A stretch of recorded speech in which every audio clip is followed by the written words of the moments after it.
Hello, my friend, and welcome back, or welcome to Something for Everybody. This is a solo episode of the podcast where I'm discussing human nature. Really, I'm trying to answer the question of, is human nature good or evil?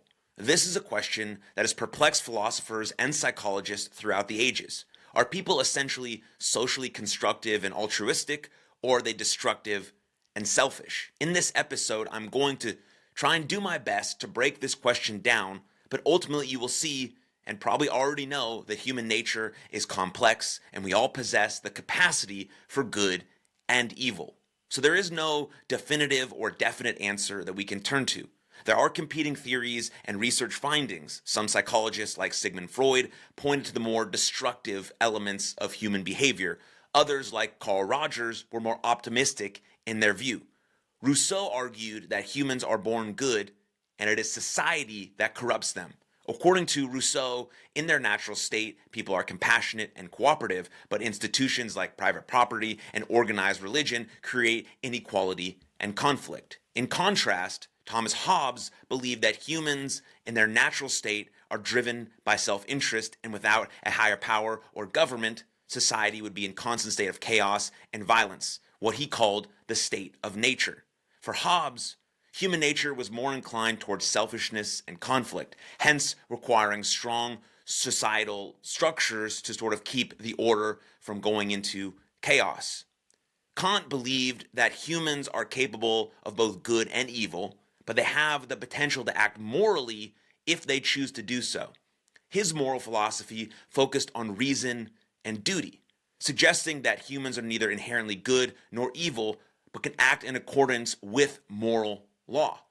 There, of course, is truth to everyone and all of these philosophies, but it is important to look at sort of the contrasting views to see how it best suits you or us or society and our journey to an ethical and moral life. But to this day, right, obviously the debate, rages on and wages on as to which is the most realistic and accurate viewpoint. But I do think we have some serviceable intuitions about what good and evil are and what constitutes an ethical, moral life. We have some intuitions about that. I mean, almost every civilized culture agrees that cruelty is wrong, that taking pleasure in the suffering of others is wrong within the context of your in-group, which is very important. However, then you have also many cultures do think it's good to take pleasure in the suffering of people who are not part of that quote-unquote in-group. That is where the evil lies. But many of these cultures or people who have constructed evil throughout the world think they are doing the right thing. You can see this play out in almost every, superhero movie when you look at the villain and his motives. They truly believe they have a duty or moral claim to, killing half the world or whatever the sort of story might be. They always believe they're doing the right thing. And so that's very important to note as we look at our own lives and society, as a whole, because every single person on the planet has the capacity for evil. We know that. We are all human beings, and human beings have committed the most evil horrors this world has ever seen. So to live an ethical and moral life, we must come to terms with that darkness so we can actively make the choice to overcome part of our nature, to actively let our good light shine through, which is what some of the philosophers argue we have the power to do. And I believe we do have the power to do that, to overcome part of our nature and to actively let the good light shine through. Because we have seen, people do amazingly good things that have saved lives and helped people flourish. So obviously, we have the capabilities and the strong capacity for good, for an ethical and moral life. So yeah, of course, humans may be inherently good, but we have assembled a horrifyingly long rap sheet over the past 500 years, and it's not getting any shorter. But maybe we are inherently good, or maybe it's best to think of ourselves as inherently good, so we journey towards that goodness rather than towards the darkness or the evil. Because we know human nature is pretty complicated, as I've just stated, right? All of these contrasting viewpoints, and you just knowing yourself as a person, human nature is pretty complicated, and it's a complicated topic. So you can see to the question is really what should what should we do? Should we have a favorable view of human nature, or should we look at ourselves with a bit more disdain? So in the book, Think Like a Therapist, the case is made that the more developed and emotionally mature people are, the more they gaze outwards to others in a more caring and compassionate ways. This is because the more psychologically mature people or person is intrinsically collectively minded, which means it is in their authentic nature to be empathetic and helpful. In essence, the book takes the view that human nature is toward being socially constructive or altruistic or compassionate or moral. And so then you have philosopher David Hume says that if you have a positive view of human nature, it is likely you'll be a virtuous person in order to live up to that belief. So believing that we are inherently good. But then you wonder, or I wonder, though, could someone have a negative view of nature but be virtuous as sort of this like, I'm better than you, I'm better than the rest of you guys type of attitude, which we see play out all the time probably in our real lives. And so someone could think like, I won't succumb to the same evil tendencies as other people. I shall do so because I'm the exception, I'm better than you. So that may be a negative view of society, but they may potentially still act virtuous in sort of this better than you attitude. So is that inherently good, or what would we place that in sort of the complexities of human nature, right? That could lead to a virtuous life, but maybe not an ethical or an honest one.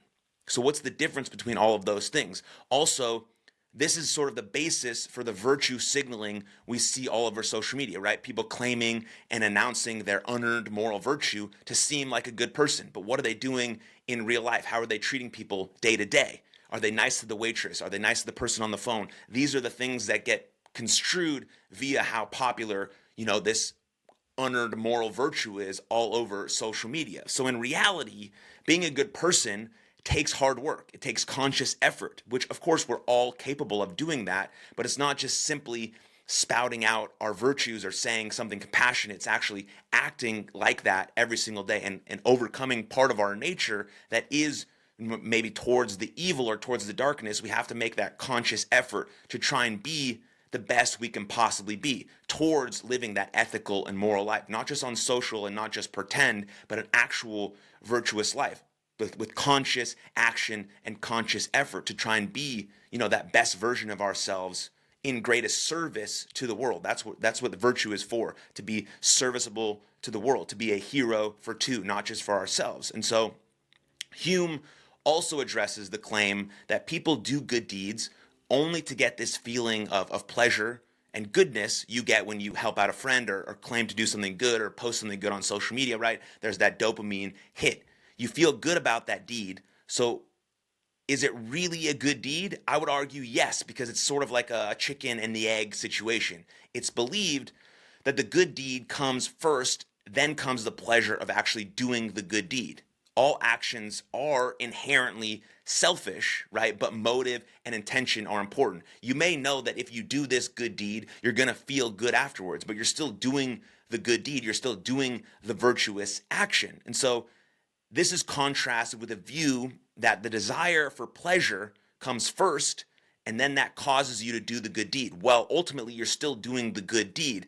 And so I do believe, because I have an optimistic view, kind of like Carl Rogers, of life and of people. And so I believe the virtuous action comes first, and that produces the pleasure or the good or the goodness, regardless if it has selfish intentions. I mean, you look at it in like sort of a mental health space. If you're struggling deeply with your mental health, the many things that you can do to help yourself, but one of the things that's very powerful is going to be of service to other people to get you out of your own head. So inherently that decision is for you to be selfish because you want to feel better, and if you want to feel better, you got to go help other people, but really you're doing it because you want to be virtuous and serviceable, but also it's selfish in a way because you want to make yourself feel better. And so it's all sort of very complex, but the good deed is still a good deed. And so there is also that criticism that those who do virtuous actions love to be praised. They love to be praised over their virtuous actions. We see this play out on social media over and over and over again. But we don't know what's actually happening in those people's real lives, how they're treating people really. They're just, again, claiming this unearned moral virtue. And again, we see this all over the internet with people posting every good thing they do all the time because they're more attracted to the praise than actually doing the good thing. But at the same time, they're still doing the good thing. Like when people make a video about giving money to a homeless person or all that stuff. Yes, they're getting sort of clout and clicks on social media, but they're actually doing the actual thing for that person. So it is actually a good deed. But the motive and the intention and the reason why maybe is the important part that we need to actually look at. And so it is believed that the love for the praise of good deeds is actually pretty similar to the love of the good deed itself. Therefore, it's not much the praise that should alert us, but what is actually what's the driving force, the intention for that need for praise. In some cases, it is people trying to cover up their own bad deeds or wrongdoings or their own insecurities by claiming, moral superiority over people by constantly signaling their virtue all over social media or in real life. I mean, you can see this also play out with cancel culture. And usually those who are twisting the knife when people are already getting smashed on by the mob or covering up something in their own life or letting their insecurities take over or join the mob into virtue signaling and claiming that they have moral superiority. Like, these are the intentions that we have to look at when people signal their virtue all the time. Because as we've stated throughout this episode, being a human is very complex and we have the capacity for good and evil, but we want to override that by inherently leaning towards our goodness. So after saying all of that, whichever lens we choose to view the world becomes our self-fulfilling prophecy. It becomes a self-fulfilling prophecy. So holding a more negative view of humanity, we tend to approach others with suspicion and mistrust. The starting point is to get the better of the other person before they get the better of them or us or whoever we're engaging with. We assume we're being cheated, that others are insulting us, and constantly feel under personal attack. All of this leads to a downward spiral of failing relationships and conflict and all of sort of the troubles we see in the modern world. Some would argue that this is just human nature and they're only being realistic. I tend to take a different view. Maybe I am naive in my view, but I can see the upward spiral of how empathy and acceptance and goodness lead other people to open up, to become more accepting of themselves and others. To me, that is the reality of human nature. I would encourage others to try looking out through that window for themselves, to see how it feels in your life. It is a view most often associated with the psychologist Carl Rogers and his client-centered approach to therapy and human relationships. He described how the more that people are able to be accepting and empathetic, the more it will promote this constructive personality changes and growth in others and growth in ourselves. This is not to say that we should not be alert to the dangers that others can pose. Of course, we should be aware. That's obvious. There are dangers in this world. We're talking about human nature and evil and good. There is evil. We have the capacity for that. But only looking for the dangers and being on alert in others should not be our defining position. Understanding that a view of humanity becomes, again, a self-fulfilling prophecy seems even more important in the modern world, in which it has become all too common to only look for the worst in each other. So I take the view that we are inherently good, and we can take a positive, optimistic approach to life and to other people like Carl Rogers, and that becomes a self-fulfilling prophecy. Then we have more goodness and more light in the world. Now, of course, I didn't tackle everything that comes with the question of, is human nature good or evil? But hopefully I broke down some contrasting views and explained where I see things and how I view the world and my worldview. And maybe that encouraged you to do some investigation in your own life about how you see the world, how you see other people, and how you view human nature. And if you enjoyed the episode, the best thing you can possibly do is share it with a friend, send the link to everyone you know. Let's have a discussion about human nature and good and evil and how we can bring more goodness into the world. So thank you for your time and attention. I'll see you next time. Lots of love. Cheers. Thank you very much for tuning into that episode. And if you enjoyed it, click right here for another full-length episode of the podcast. And please don't forget to subscribe. But most importantly, above all else, please take good care of yourselves and others. And I'll see you next time. Lots of love. Cheers.